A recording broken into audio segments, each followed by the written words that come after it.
eBay is one piece. It's a great platform, a great commerce store. But basically, it's also just fun to auction stuff, to sell stuff, to buy stuff, and to bargain around. And so therefore, these are three huge arguments why demand for secondary markets is just so big, and why we had a 2 billion market here. So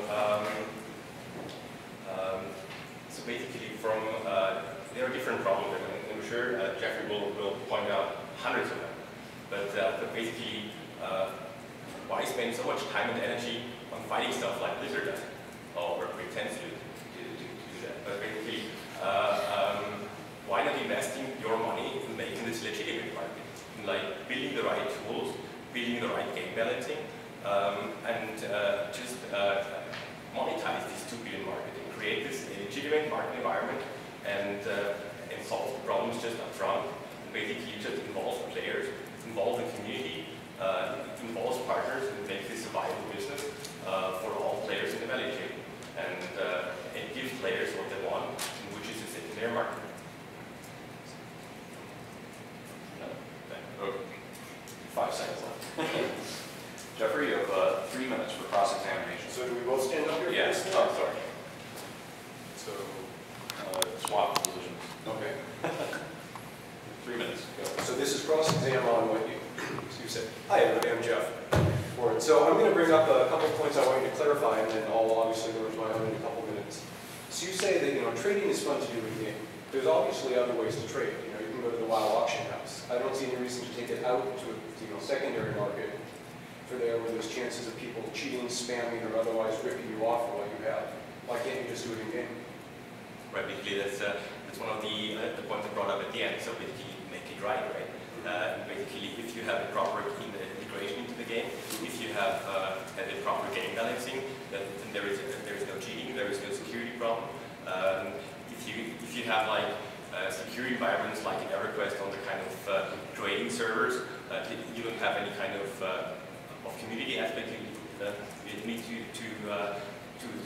frightened about. And yeah, just if you do it right, it's the right thing to do. Right. So basically, we're saying eliminating the secondary market and turning it into a primary market. So we're basically saying secondary market is bad at that point. It should be primary. You should move it in game.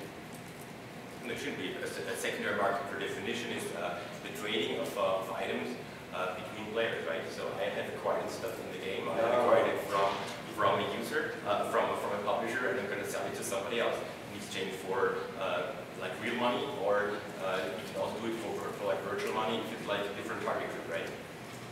Gotcha. I know that when we started talking about the debate, we said, actually, I'll bring that up in mind for it. So we were also talking about the hardcore player for it. The hardcore players versus the casual players, 4 hours a week. The average casual player, the average player plays 20 hours a week for it statistically. It's not the 4 hours for it. They have the time to get these items. When you're doing an MMO, when you're doing a persistent game, and I'll get into this more, what you're trying to do is engage your community over long periods of time. You're trying to keep them subscribed to you for months and months and months.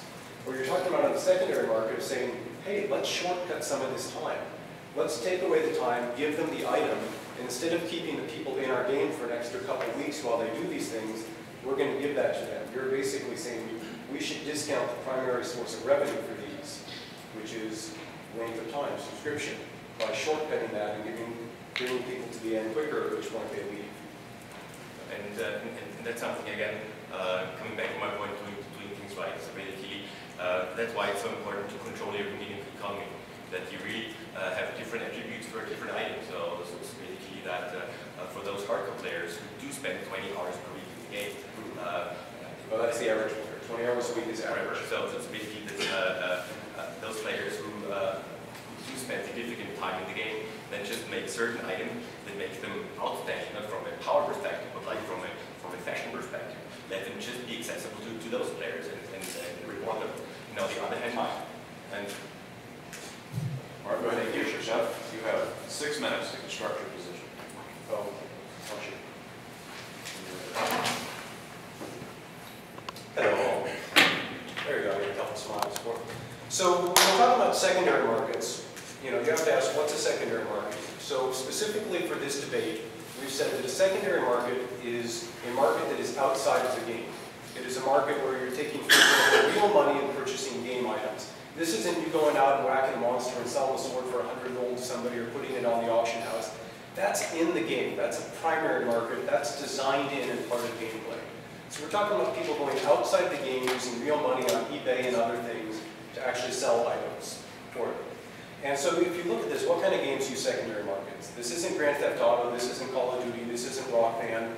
Secondary markets are for games with persistence and persistent characters. Because if you're not sticking around, there's no reason to spend money on it. You're not going to spend 10 bucks on a Call of Duty gun that's going to go away when you walk out. And when you look at the kinds of games that use secondary markets, what kind of business model do they have? They have a business model of subscription or microtransactions and ad revenue. So the whole purpose of these games, the whole way they generate income is to get people sticking around for a really long period of time. That's how these games make money, that's how they monetize. They have to stick around for a while. Therefore, anything that negatively impacts the duration of your customer's subscription or time until they quit is a very, very bad thing for your game. So you say, why do people play persistent world games? They play it because their friends are there and because there's stuff to do. So, and this is from working a long time on MMOs. If you lose one of those two, they might stay. If you lose both, they're gone. If their friends aren't there and there's not stuff to do. So basically, we need games that keep the community, keep people there, and a realistic look at how to do that. You know, Grand Theft Auto, you play 40 or 50 hours, you're done with the game. A persistent world game, you expect 40 or 50 hours worth of content per month of stuff to do. Now, that's 2 years of development time per month of your players playing. It's not economically feasible to have a team that can do that. Therefore, games like this reward players for things that take lots of time. 100 gold to get your mount, a cool sword that comes from a super hard boss that you have to get your friends, getting to level whatever so that you can get this cool gear or this cool armor set. These are all things designed to take long periods of time because that's how these games make money. Subscription ad revenue. These games are primarily involved in taking up your time. Secondary markets, in their current state, are things that let people skip time. You know, hey, I can go buy a level 50 character. I don't have to play 4 months to get up to that. That's 4 months less of subscription and less investment of the player who spent all that time engaging and really building up this character and feeling like they own them. Hey, I'm going to go buy that sword for 100 bucks. That's a whole bunch of time you weren't spending. You're bypassing these goals that we've given you for it. So we're talking about games that involve people for long amounts of time. Secondary markets also bring real money information, and real money and anonymity lead to crime. For it. If you think of EQ, if you think of World of Warcraft, all of these games, the amount of, you hear about hacked passwords, key logging, Trojans going in to steal bits of your character so people can log on, sell your gold, sell your items. These are all specifically because there's a secondary market of people who want to buy these things, and there's other groups of people who realize they can monetize it. All of these problems are caused because there's real money involved. If you remove that, the actual play experience for players would be a lot better because they don't have to worry about the hacking, the scamming, the cheating. You don't have to worry about Chinese people running bots with hundreds of bots running through the environment, taking up all the monsters that you can't go then kill because, hey, there's already bots out there killing them. You don't have to worry about people ninja looting your items. There's a ton of stuff that comes in when you get real money involved. This demotivates the players because their playing experience is worse, and in a lot of cases, they see people shortcutting their way to these. You get the Magic the Gathering rich kid syndrome. You look at some guy who, is coming in with $3,000 worth of gear, and you're like, wow, that kind of sucks. I wish I could have that, but I don't want to go spend that much money. And it really is, having worked on this and talked to our players, a massive demotivation on actually getting players to continue to play. They feel like their achievements are meaningless. Why should I play 20 hours to get this when some guy can sell me that sword for 20 bucks? That suddenly makes my time feel like it's worth $1 an hour, which is a bad thing to be telling your players on a game where you want them involved for a long period of time.